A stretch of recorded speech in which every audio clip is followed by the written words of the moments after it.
입니다. 아멘. 주일 10시 예배 함께 하신 여러분들 한 사람 한 사람을 주님의 이름으로 사랑하고 축복합니다. 우리 한번 인사를 나누었으면 좋겠는데, 우리 모니터에 앉은 분들도 오늘까지 제가 인사를 하겠습니다. 요한복음 읽으세요. 다 같이 시작. 요한복음 읽으세요. 네, 잘 따라해 주실 줄 믿고, 오늘 또 클래식 기타로 또 연주해 주신 김혜운 성도, 네, 감사합니다. 아는 찬양을 연주하니까 더 좋죠. 가사가 너무 좋았고 연주가 너무 좋았습니다. 잠깐 일어서 보시겠어요? 이 박수로 축복하고 격려하겠습니다. 고맙습니다. 자, 부활절과 연계돼서 여러분들에게 좀 광고를 드립니다. 오늘은 종료주일이고 이제 내일부터 5일 동안 특별 새벽 기도회로 신앙의 5손가락 이런 주제로 우리들이 새벽 예배를 가지게 되는데, 130명만 신청하셔서 여러분들이 오프라인에 참여하실 수 있고, 나머지는 좀 온라인으로 함께 예배를 드립니다. 금요일에는 우리 성만찬을 하게 되는데, 자세한 내용은 여러분들 주중에 또 한번 말씀을 드리도록 하겠습니다. 자, 이 순환주간을 지나면서 우리들이 하나의 캠페인을 하는데, 캠페인 주제가 뭐냐면 비움과 체험입니다. 참, 만나교회는 캠페인을 해도 어쩜 이렇게 이름을 잘 지을까? 비움과 체험. 공감을 안 해주시는군요. 네. 자, 공감하도록 제가 말씀드릴게요. 우리 순환주간에 우리 한 끼 금식하는 일을 한번 또 하자. 그래서 한 끼를 금식하며 나를 비우고 어떻게 채우느냐면, 여러분들 나가실 때 이 스티커를 가져가시는데, 요즘 매스컴에 보니까 제일 힘든 분들이 택배기사님들이고, 이 코로나 시대에 여러분들이 제일 많이 하는 게 온라인 주문입니다. 그래서 여러분들 한 끼 금식한 정도의 그 돈을 가지고 여러분들이 택배 기사님들을 위해서 조그마한 필요한 선물, 먹을 거를 좀 준비해 주셔서, 이건 저희가 이제 예시로 만나교회 봉투에 붙였는데, 여러분들이 여러분들 집에 봉투에 이 스티커를 붙이시면 됩니다. 그러니까 여러분들 가실 때 이 스티커를 가지고 가세요. 그리고 여러분들 자녀들에게도 이 순환주간에 한 끼를 금식하고 누군가를 배려하는 주님의 사랑을 전하는 건 굉장히 좋은 일이라고 생각합니다. 이 스티커 10,000장을 만들었습니다. 그러니까 여러분들 예배 참석한 분들만 가져가시면 안 되고요, 리더들, 코치들 가져가셔서 같이 잘 나누시고, 이번 순환주간 부활주일 여러분들이 의미 있게 맞이할 수 있도록 잘 참여해 주시면 좋겠습니다. 비움과 체험, 이번에는 한 셈 치고가 아니고 먹은 셈 치고, 우리 택배 기사님들을 위해 여기 뭐 조그맣게 만나교회라는 건 나와 있고요. 정말 사랑을 여러분들이 마음으로 전달할 수 있는 계기가 되었으면 좋겠습니다. 다음 주 부활주일 여러분들 부활절 감사원금 잘 준비하시는데, 저희 교회가 몇 년 전부터 이런 봉투도 우리들이 절약하기 위해서 함께 같이 절기연금 봉투를 만들었습니다. 오프라인으로 오는 분들은 여러분들 밑에 보시면 다 되어 있어요. 부활절 감사원금 이렇게 체크하셔서 이 봉투를 사용하시고, 또 부활의 소식을 잘 전할 수 있도록 여러분들이 잘 참여해 주시고, 부활절에는 또 많은 분들이 오시게 될 텐데, 토요일과 10시, 12시, 2시 반 예배에 여러분들이 적절하게 좀 나누어 주시고, 또 부활절에 좀 의미 있는 자그마한 선물을 여러분들에게도 준비했으니까 의미 있는 시간이 될 것 같습니다. 마지막으로 부활절을 의미 있게 보내는 이제 마지막 우리 5차 헌혈이 다음 주일 부활주일에 있습니다. 가장 의미 있게 우리들이 헌혈할 수 있는 시간입니다. 혹시 아직 참여하지 못한 분들, 그리고 1차, 2차 참여한 분들은 이 5차에 또 한번 참여할 수 있습니다. 적십자사에서 버스가 한 3대 정도 와 있을 테니까 여러분들이 같이 잘 참여하셔서 정말 부활의 소식을 함께 나눌 수 있는 기회로 삼으시면 좋겠습니다. 다 잘 해주실 수 있죠? 네. 아이고, 대답이 이래서는 제가 좀 이렇게 의심이 가네. 큰일 났네. 다 잘 해주실 수 있죠?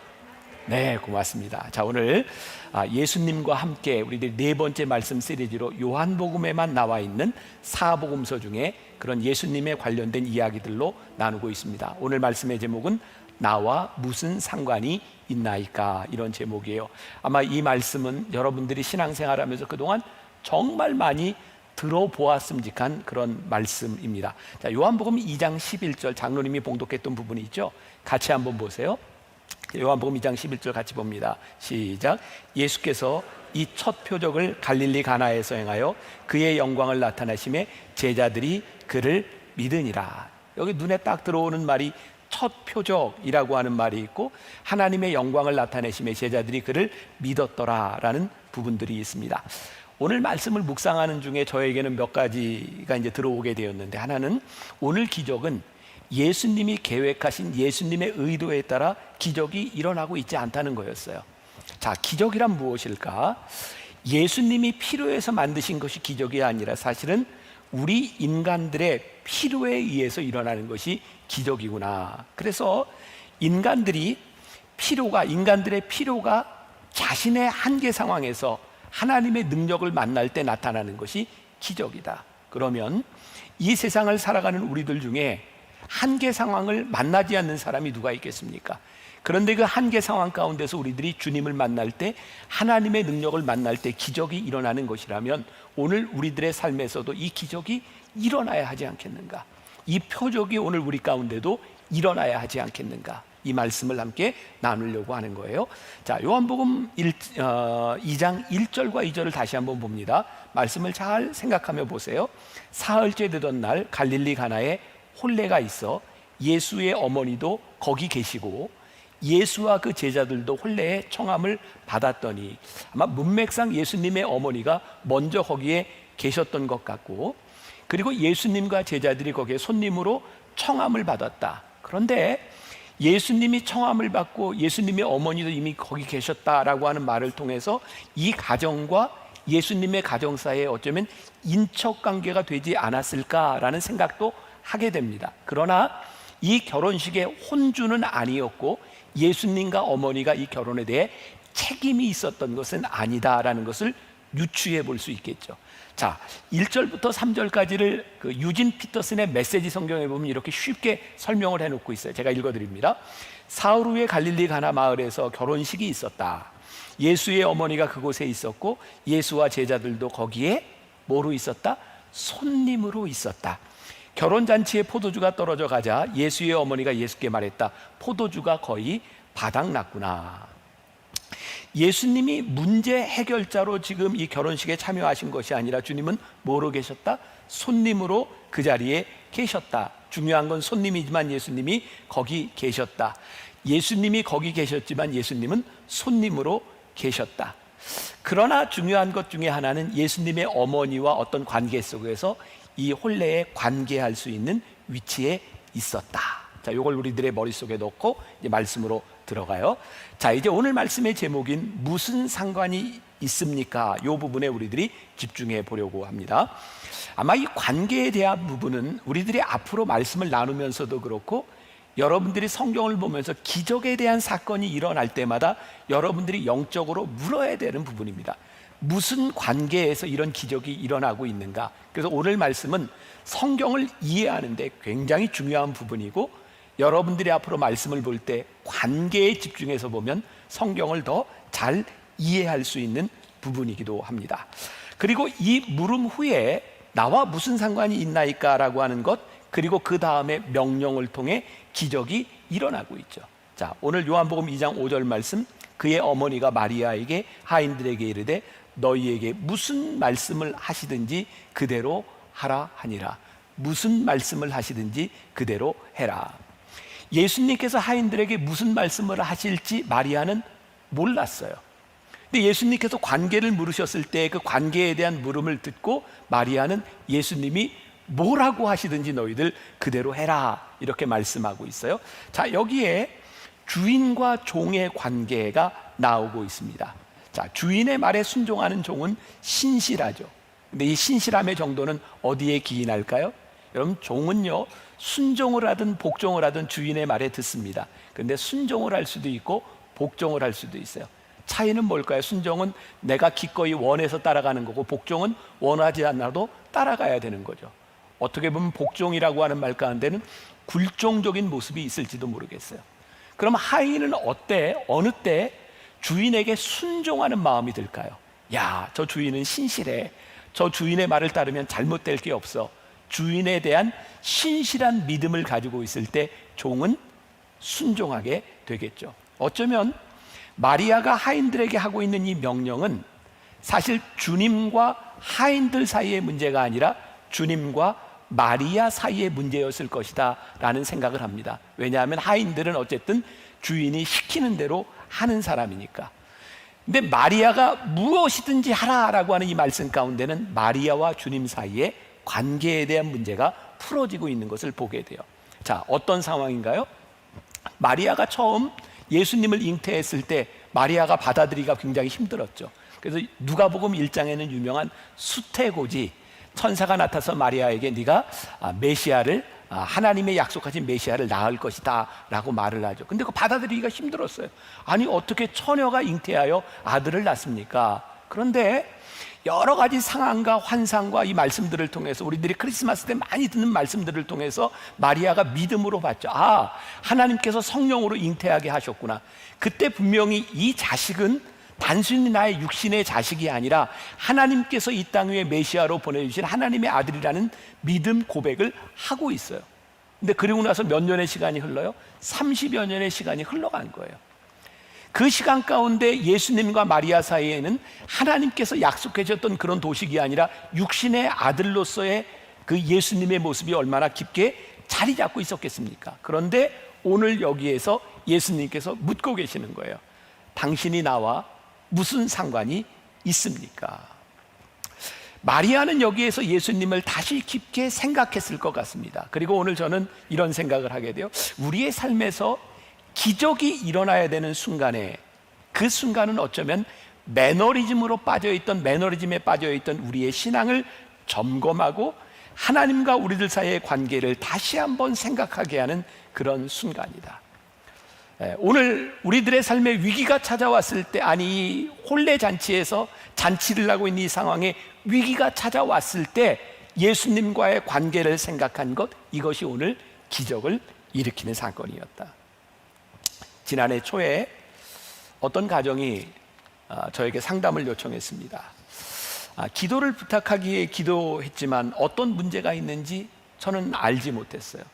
그런데 늘 아마 이 시간에 온라인으로 예배를 드리고 계실지 여기 와 계실지 모르겠지만 늘 요 중간쯤에 와서 예배를 드리는데 제 눈에 들어왔던 건 너무 많이 우는 거였어요. 예배 시간마다. 그리고 예배를 마치고 나면 얼마나 많이 눈물을 흘리는지 저에게 늘 관심이 갔던, 왜 저렇게 울까라고 생각했던 가정이었어요. 근데 그 가정이 저에게 면담을 요청한 거였어요.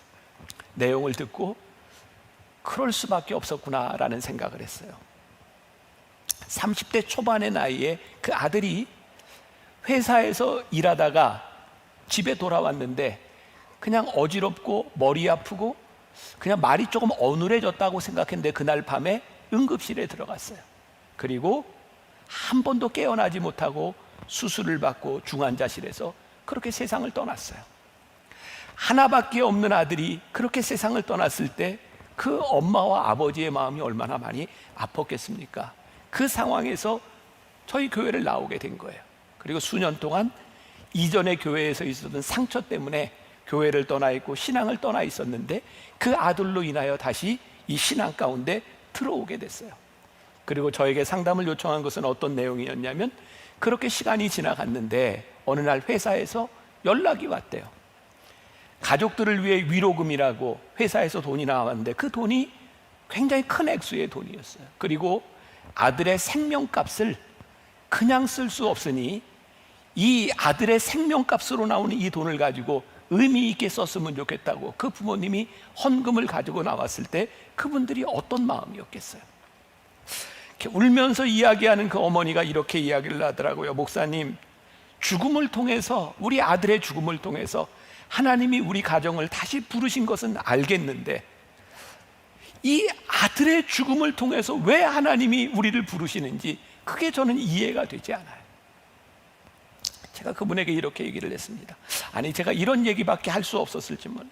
만일 우리의 삶이 이생뿐이라면 어떤 말로도 이해가 되지 않을 것 같습니다. 그러나 이 모든 것을 주관하시는 하나님과 부활 때에 우리가 얼굴과 얼굴을 맞대고 보는 날이 올 때에는 이 사실들이 우리들에게 자명하게 이해가 되지 않겠습니까? 우리들의 삶에는, 우리의 인생에는 이해하고 설명할 수 없는 것들이 참 많이 있습니다. 그리고 그분이 아들의 생명값으로 드렸던 그 헌금은 지금 제가 교회에 보관을 하고 있는데 저에게도 거룩한 부담이 되었어요. 이 아들의 생명값을 가지고 이 헌금을 어떻게 써야 될까? 그게 거룩한 부담으로 저에게 남아 있어요. 그 가정을 보면서 오늘 말씀을 준비하다 생각이 난 것이었어요. 가정의 위기 가운데서 하나님께서 관계를 다시 물으신 거예요. 이 가정의 위기 가운데서, 아픔 가운데서 하나님께서 나는 너에게 손님이 아니라 오늘 나는 주인으로 너희 가정에 임하기를 원한다, 이렇게 관계를 묻고 계세요. 오늘 저는 여러분들에게 그런 도전을 드리고 싶어요. 여러분들이 어떤 상황 가운데 있는지 우리들이 알지 못하지만 어쩌면 우리들의 삶의 위기라고 생각하는 가운데서 하나님께서 우리들에게 관계를 물으실 때에 이 물음에 대한 답을 우리들이 해야 되겠다. 자, 오늘 기적의 사건으로 넘어갑니다. 제가 이렇게 중간 제목을 무모한 명령 그리고 단순한 순종이라고 잡아보았어요. 오늘 일어난 이 첫 번째 가나의 혼인잔이 나타났던 이 기적을 정리해 본다면 저는 이렇게 정리합니다. 예수님은 참 무모한 명령을 내렸고 하인들은 참 단순하게 순종했다. 그리고 이 기적의 크기는 무모한 명령과 단순한 순종이 만나 그대로 이루어진 사건이 오늘 기적의 사건이다. 자, 6절, 7절, 8절까지 말씀 우리 같이 한번 한 목소리로 봉독합니다. 시작. 거기에 유대인의 정결 예식을 따라 두세 통 드는 돌 항아리 6이 놓였는지라 예수께서 그들에게 이르시되 항아리에 물을 채우라 하신즉 아기까지 채우니 이제는 떠서 연회장에게 갖다 주라 하심에 갖다 주었더니. 자, 무모한 명령이라고 하는 게 뭘까요?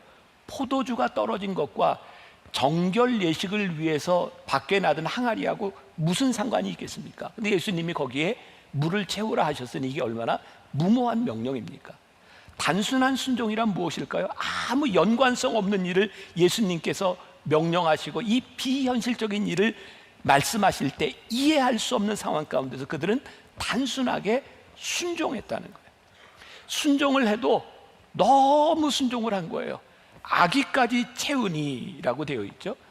요한복음 2장 7절과 8절 말씀을 묵상하는 중에 저에게는 이렇게 시의 운율처럼 느껴지는 거예요. 물을 채우라 하시니 아기까지 채우고 떠서 연회장에게 갖다 주라 하시니 갖다 주었더니, 이런 사건들이, 이 기적이 여기에서 나타나고 있어요.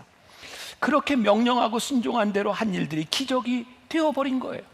자, 2장 10절 말씀에 뭐라고 되어 있어요? 말하되 사람마다 먼저 좋은 포도주를 내고 취한 후에 낮은 것을 내거늘 그대는 지금까지 좋은 포도주를 두었도다 하니라. 그러니까 생각할 수 없었던 기적이 나타난 거죠.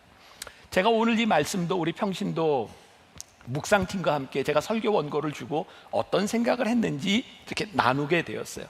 근데 한 분이 그런 글로 이렇게 피드백을 하셨더라고요. 순종 그리고 복종, 맹목적인 순종, 여기에 단순한 순종이라고 되어 있는데 이게 진짜 순종입니까? 그러니까 제 설교에 대해서 의문점을 달아주셨어요. 순종이라고 하는 것은 내가 진짜 마음이 이렇게 동의가 돼서 예수님이 무엇을 말씀하시는지 이해가 되어서 이렇게 그렇게 하는 것이 순종이지, 이 하인들처럼 무조건 맹목적으로 순종한 건 이게 복종이 아니겠습니까? 이거는 순종이라고 말할 수 없지 않겠습니까? 그래서 제가 그 말을 듣고 가만히 생각해 보았어요. 이게 진짜 순종인가 복종인가? 복종하고 순종은 뭐가 다른가? 그러면서 제가 어제 새벽에 이렇게 다시 원고에다가 제가 이렇게 메모를 하게 되었는데, 오늘 이 기적의 사건은 하인들이 예수님의 명령에 복종해서 생긴 사건이 아니라 이건 예수님과 마리아의 관계였다는 것을 제가 깨닫게 된 거예요. 이거 어디 뭐 주석에 있는 것도 아니고 그냥 저에게 온 깨달음이었어요. 왜? 하인들은 누가 얘기하든 순종을 하든 복종을 하든 그냥 따르게 되어 있는 사람이에요. 그런데 오늘 하인들에게 명령할 수 있는 위치에 있는 마리아가 예수님이 너희에게 무슨 말씀을 하시든지 그대로 하라 라고 하는 것은 예수님과 마리아의 관계 속에서 이루어진 일이지 예수님과 하인들 사이에서 일어난 일이 아니구나. 그리고 마리아가 예수님께 대한 믿음이 있을 때 이 믿음이라고 하는 이 분량이라고 하는 거, 우리들이 순종한다고 하는 것은 바로 그런 것이겠구나. 내가 전적인 믿음에서 내가 순종을 한다 그러면 나는 충분히 이해할 만하고 나는 충분히 그분을 믿으니까 내가 순종하지만 그 관계를 모르는 사람 입장에서 보면 이게 순종으로 보이지 않을 수도 있겠구나. 그러니까 순종은 내가 그분을 믿는 만큼 하는 것 같아요. 내가 그분을 믿으면 내가 예수님을 믿으면 여기에서 나의 이해나 어떤 내가 깨달아야 되는 것이 아니라 내가 그분을 믿기 때문에 내가 할 수 있는 것이 순종이구나. 그러나 그 순종이 다른 사람에게 순종으로 비춰지지 않을 수 있겠구나. 오늘 마리아가 하인들에게 예수님께서 뭐라고 말씀하시는지 그대로 해라고 하는 게 누군가에게는 맹목적인 복종처럼 보일지 모르지만, 마리아에게 예수님은 그래, 30여 년 전 하나님께서 나에게 약속해 주셨던 그분이구나 라는 새로운 관계 속에서 마리아는 순종하고 있구나 라는 생각이 저에게 들었어요. 오늘 말씀의 제목이 나와 무슨 상관이 있나이까? 예수님이 우리의 인생에 무슨 상관이 있느냐에 따라 우리가 경험하는 것이 달라지는 거예요. 지난주에 제가 갑자기 이렇게 좀 당황스러운 소식을 들었어요. 저희 교회 권사님 중에 한 분인데, 제가 모든 분들을 다 알지 못하지만 이렇게 저렇게 관계가 되는 분들이 있죠. 낚시를 참 좋아하는 권사님이 지난 수년 동안 저를 한 2번 정도 낚시를 데려가셨던 거예요. 야, 낚시 재밌더라고요. 이 권사님은 보면 늘 얼굴이 까맣게 그을러져 있어요. 건강하게 낚시를 굉장히 좋아하는 분이었고, 바로 얼마 전에 저에게 문자를 하면, 목사님 코로나가 끝나면 목사님 낚시를 한번 모셔야 되겠습니다, 이렇게 얘기했던 권사님이에요. 근데 지난주에 제가 소식을 듣기로 이 권사님이 허리가 아파서 병원에 갔는데, 아마 지금 이거 예배를 보고 계실 거라고 생각해요. 권사님에게 하는 이야기입니다. 허리가 아파서 갔는데 그냥 허리가 아픈 줄 알았는데 척추에 암이 전이가 됐어요. 그리고 사람들이 이야기할 때에는 이 척추에 암이 전이가 됐을 때는 굉장히 심각한 부분일 거라고 생각을 하고 병원에 입원을 한 거예요. 한 주간, 그리고 어제 제가 어머니 기도실에서 이렇게 기도하면서, 그 권사님을 위해 기도하면서, 하나님, 왜 이런 일들이 일어났을까요? 근데 다행히 전이가 됐지만 그렇게 심각한 상태는 아니어서 이제 퇴원을 하고 치료를 받아요. 하나님이 저에게 주신 답이에요. 권사님, 하나님께서 이 시간들을 통하여 진지하게 권사님과 하나님 사이의 관계를 묻고 계신다는 생각이 제 속에 듭니다. 모태신앙으로 지금까지 살아왔던 권사님에게 하나님이 이 시점에서 중요한 관계를 묻고 계십니다.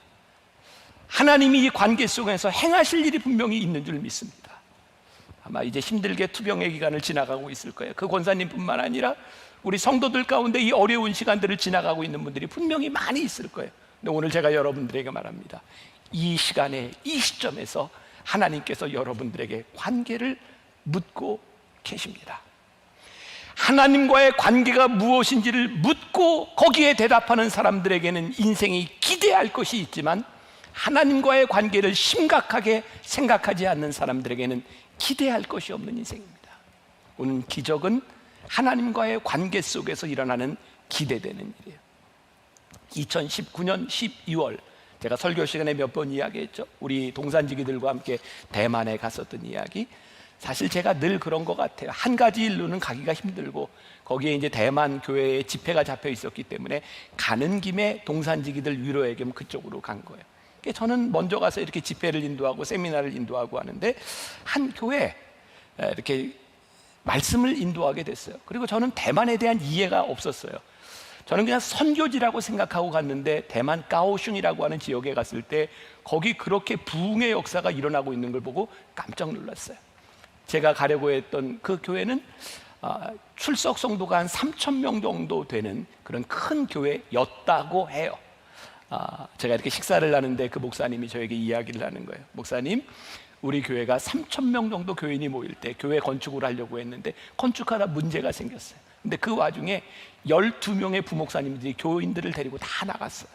그 상황 가운데서 교회를 개척하게 되었고, 너무 어려운 상황 가운데서 이 시간들을 지나가고 있어요. 뭐 그런 이야기를 나누고, 저녁 제가 설교를 하고 났어요. 끝나고 났는데 그 목사님이 마이크를 들고 나와서 교인들에게 이야기하는데 울기 시작했어요. 아니, 한국에서 온 목사님이 예배하라라고 하는 제목으로 설교를 하는데 그게 마음에 안 들었대요. 우리 교회가 예배하면 잘 드리는 교회인데, 아니 이 어려운 상황에서 뭐 부흥하라, 뭐 성장하라 이런 설교를 했으면 마음이 이렇게 확 갔을 것 같은데, 예배하라, 이게 마음에 와닿지 않았대. 그때 제가 그날 예배하라고 하는 제목이 예배자로서의 진정한 예배자의 자세는 어떤 것인가, 이런 이야기를 하면서 제가 종종 하는 이야기 있죠. 목회자는 모래바닥에 코를 쳐박고 죽어도 교인들에게 어려운 얘기 하는 거 아니야. 근데 그게 와서 확 닿은 거예요. 하나님께서 그걸 물으시더라는 거예요. 야, 네가 이 어려운 상황 가운데 맨날 돈 없다고 징징대고, 그리고 저한테도 문자가 왔던 게, 우리 교회는 어려우니 목사님 설교에도 사례비를 드리지 못하니 자비량으로 설교를 해주세요. 그렇게 연락이 왔었어요. 물론 제가 받을 생각도 안 하고 있었으니까 저에게는 아무 문제가 없었지만, 그분은 그 큰 교회의 목사였던 분이 그런 상황에서 예배를 드리게 된 거예요. 근데 하나님께서 깨닫게 하신 거예요. 관계를 물으신 거예요. 네가 나와 예배자로서 네가 어떻게 서 있느냐. 목회자는 모래바닥에 코를 쳐박고 죽어도 교인들에게 어렵다고 징징대는 거 아닌데 네가 예배자로서 나에게 서 있느냐를 물으신 거예요. 그 목사님이 교인들 앞에서 울기 시작했어요. 그리고 그날부터 제가 거기에 집회와 세미나를 마칠 때까지 이 60이 넘은 목사님이 교인들과 사모님과 재직들을 데리고 그 세미나를 다 이렇게 참석하면서 마지막 헤어질 때 저에게 울면서 이렇게 얘기를 했어요. 이렇게 어려운 상황 가운데서 다시 하나님을 기대하게 되었습니다. 다시 하나님을 기대하게 되었다. 우리가 하나님을 믿어도 우리의 인생에 별 기대할 것이 없는 인생을 사는 것이 우리들에게 얼마나 불행한 일인가. 여러분, 오늘 이 가나의 혼인잔치에서 일어났던 기적의 정점이 어디에 있다고 생각했어요? 물이 포도주로 변한 것, 준비했던 포도주보다 더 좋은 포도주를 만들어낸 것. 저는 이 기적의 정점은 물이 포도주로 변한 데 있다고 생각하지 않아요. 이 기적의 중심과 이 기적의 정점은 어디에 있는가? 포도주가 떨어진 거예요. 포도주가 떨어지지 않았다면 이 기적은 절대로 일어나지 않았을 거예요. 요한복음 2장 11절, 예수께서 이 첫 표적을 갈릴리 가나에서 행하여 그의 영광을 나타내심에 제자들이 그를 믿으니라. 1장과 2장 말씀을 쭉 묵상하며 다음 주에 이제 3장, 그 다음 주에 4장을 이렇게 우리들이 나누게 될 텐데, 말씀을 묵상하다가 제가 흥미로운 사실을 발견했어요. 1장에서 우리가 아는 것처럼 예수님께서 제자들 부르시오, 안드레를 부르시고 베드로가 나오고 빌립이 나오고 나다나엘이 나오고 예수님을 따라가는 이야기들을 제가 몇 주 동안 여러분들과 했어요. 그런데요, 예수님이 나를 따라오라 라고 말씀하셨을 때 그때까지 이 제자들이 예수님을 믿었다는 얘기가 없어요. 그저 예수님을 따랐다고 되어 있더라고요. 모르겠어요. 제가 묵상한 포인트니까, 이게 팬인가 제자인가라는 책이 있어요. 카일 아이들먼 목사님이 쓴 책인데요, 거기에 보면 이런 얘기가 나와요. 성경에 믿으라는 말보다 따르라는 말이 훨씬 더 많이 있습니다. 그런데 믿는 것보다 따르는 것이 중요하다는 것이 아니라 믿는 자에게 마땅히 따라야 할 메시지가 있다는 것입니다. 근데 이전까지 따랐다는 이야기는 있고 믿었다는 이야기가 오늘 요한복음 2장 11절에서 나오는 거예요. 이제 예수님께서 영광을 드러내시면 제자들이 믿어야 하는 분이 어떤 분인지를 분명히 보이시게 되는데, 그 믿음을 통하여 제자들이 따라야 되는 이유를 알게 된 거예요. 그 전까지는 그냥 따를 만한 분이구나 라고 생각했는데, 이 기적을 통해서 저분을 따를 만한 분이구나. 기적은 우리들이 예수님을 따라가는 데 도움이 되고 우리들이 예수님을 믿는 데 도움이 돼요. 우리들이 기적을 우리들의 삶에서 경험하고 하나님과의 관계 속에서 새로운 기적을 체험하게 될 때 우리가 그분을 믿는 믿음 위에 서서 그분을 따를 수 있는 우리들의 마음이, 우리들의 고백이 나타나기 시작해요. 얼마 전에 제가 인상 깊게 읽은 책이 있어요. 엘리자벳 엘리엇이 쓴 고통은 헛되지 않아요 라는 책인데, 제가 설교 시간에 짐 엘리엇에 대한 이야기를 여러 번 했죠. 짐 엘리엇은 5명의 젊은이들이 에콰도르 아우카족을 선교하러 갔다가 그 강변에서 무참하게 살해당했던 사람들 중에 하나가 짐 엘리엇입니다. 그 짐 엘리엇의 아내 엘리자벳 엘리엇은 그의 남편에 대한 전기, 전능자의 그늘이라는 책을 쓰고, 그것뿐만 아니라 남편이 죽은 후에 간호사 공부를 하고 2년 후에 3살 난 딸과 남편을 죽였던 아우카족 부족의 선교사로 들어간 여인이었어요. 철의 여인이죠. 6년 동안 거기서 선교하고, 그 아우카족이 다 예수를 믿고 남편을 죽였던 사람들이 목사가 되고, 그런 놀라운 경험을 체험한 사람입니다. 이 엘리자벳 엘리엇은 총 16년간의 선교사 생활을 마치고 다시 미국으로 돌아와요. 이 엘리자벳 엘리엇에 대한 이런 이야기들을 알고 있는데, 혹시 제가 이런 이야기를 하면 이 여인에 대한 환상이 깨질지 몰라요. 엘리자벳 엘리엇, 짐 엘리엇의 부인이었던 이 여자가 3번 결혼을 합니다. 안 놀라시네. 미국에 돌아와서 결혼한 신학자였어요. 에디슨 레이치라고 하는 사람인데 결혼한 지 3년 만에 이 남편이 암으로 세상을 떠납니다. 그리고 3번의 결혼을 하게 되는데 이 엘리자벳 엘리엇이 고통은 헛되지 않아요 라는 책에서 이렇게 이야기하고 있습니다. 제가 조금 읽어드릴게요. 나는 처음으로 왜? 라고 절규했다. 욥처럼 나도 하나님의 존재를 단 한순간도 의심해 본 적이 없었다. 하나님은 실수하시는 법이 없다는 사실을 믿어 의심치 않았다. 하지만 하나님이 도대체 무슨 생각을 하고 계시는지 가늠조차 할 수 없었다. 내가 토로하는 왜에 하나님은 나를 믿어라 고 답하셨다.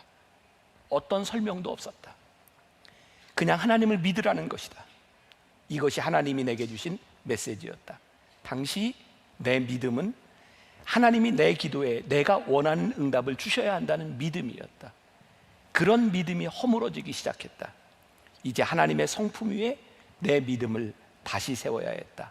하나님을 하나님으로 믿든가 믿지 않든가. 가나의 혼인잔치에서도 예수님을 믿게 되었다. 이 고백이 없었다면 어쩌면 예수님의 제자들은 끝까지 예수님을 따르지 못했을 것이다 라는 생각이 들기도 합니다. 예수님을 믿지 않았다면 예수님을 따라야 하는 이유와 확신이 부족했을지도 모르겠다는 생각을 합니다. 예수님은 우리가 따를 만한 분이기 때문에 믿는 것이 아니라 우리가 믿을 만한 분이기 때문에 따를 수 있는 것이 아닐까요? 잘 생각하세요. 그분이 믿을 만한 분이시라는 것은 우리가 따를 만한 이유가 분명치 않을 때에도 그분을 따를 수 있게 만들어주는 거예요.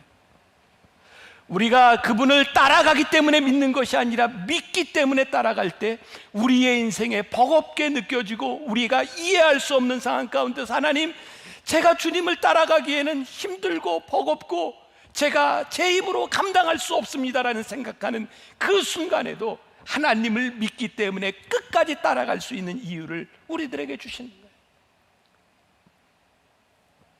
우리가 그 자리에서 순종하지 않았다면 경험해보지 못했을 그 2번째 포도주 맛을 우리들에게 보게 하시고, 이분은 이런 분이니 너희들이 그분을 믿으니 이제 따라갈 수 있겠니? 따라갈 수 있지 않겠니? 라고 우리들에게 말씀하시는 거예요. 지난주 설교하고 이런 연결이 되는 거예요. 우리 나다나엘 이야기하면서 나다나엘이 얼마나 훌륭한 사람이 예수님의 글을 보셨어요. 나다나엘이 예수님을 믿게 되었어요. 따르겠다고 했어요. 예수님이 뭐라고 말씀하세요? 네가 더 큰 일을 보리라. 예수님, 제가 따라갈게요. 주님 따라갈게요. 뭔가 잘 알지 못했는데 우리 주님이 네가 더 큰 일을 보리라 했던 일이 이 일이었고 앞으로도 더 큰 일을 보게 될 거예요. 우리들의 삶에 기대할 것이 생겼어요. 더 큰 일을 볼 수 있다고 말씀하세요. 요한복음 2장 11절, 예수께서 이 표적을 갈릴리 가나에서 행하여 그의 영광을 나타내심에 제자들이 그를 믿으니라. 하나님의 영광이 나타나고 그로 인해 주님을 확실하게 믿게 되는 일, 그 일이 우리의 인생에 기대할 만한 일이 아니겠습니까? 사랑하는 여러분, 오늘 여러분들의 인생 한가운데서 포도주가 떨어진 것이 이것이 기적의 정점이구나, 주님과의 관계를 다시 한번 생각하며 주님을 믿고 따를 수 있는 여러분들이 되시기를 주님의 이름으로 간절히 축원합니다. 우리 같이 찬양했으면 좋겠습니다. 가사가 좋습니다. 오병이어의 기적을 이야기하는 가사인데 오늘 말씀과 여러분들의 삶을 적용하면서 한번 같이 불러보면 좋겠어요. 날이 저물어 갈 때,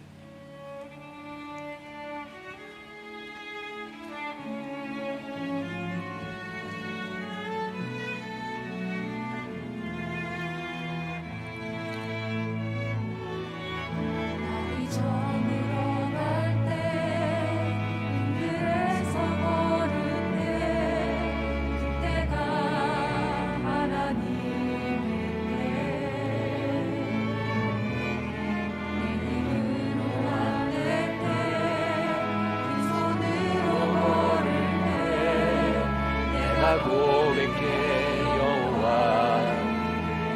날이 저물어 갈 때 날이 저물어 갈 때 인들에서 노를 때 그때가 하나님의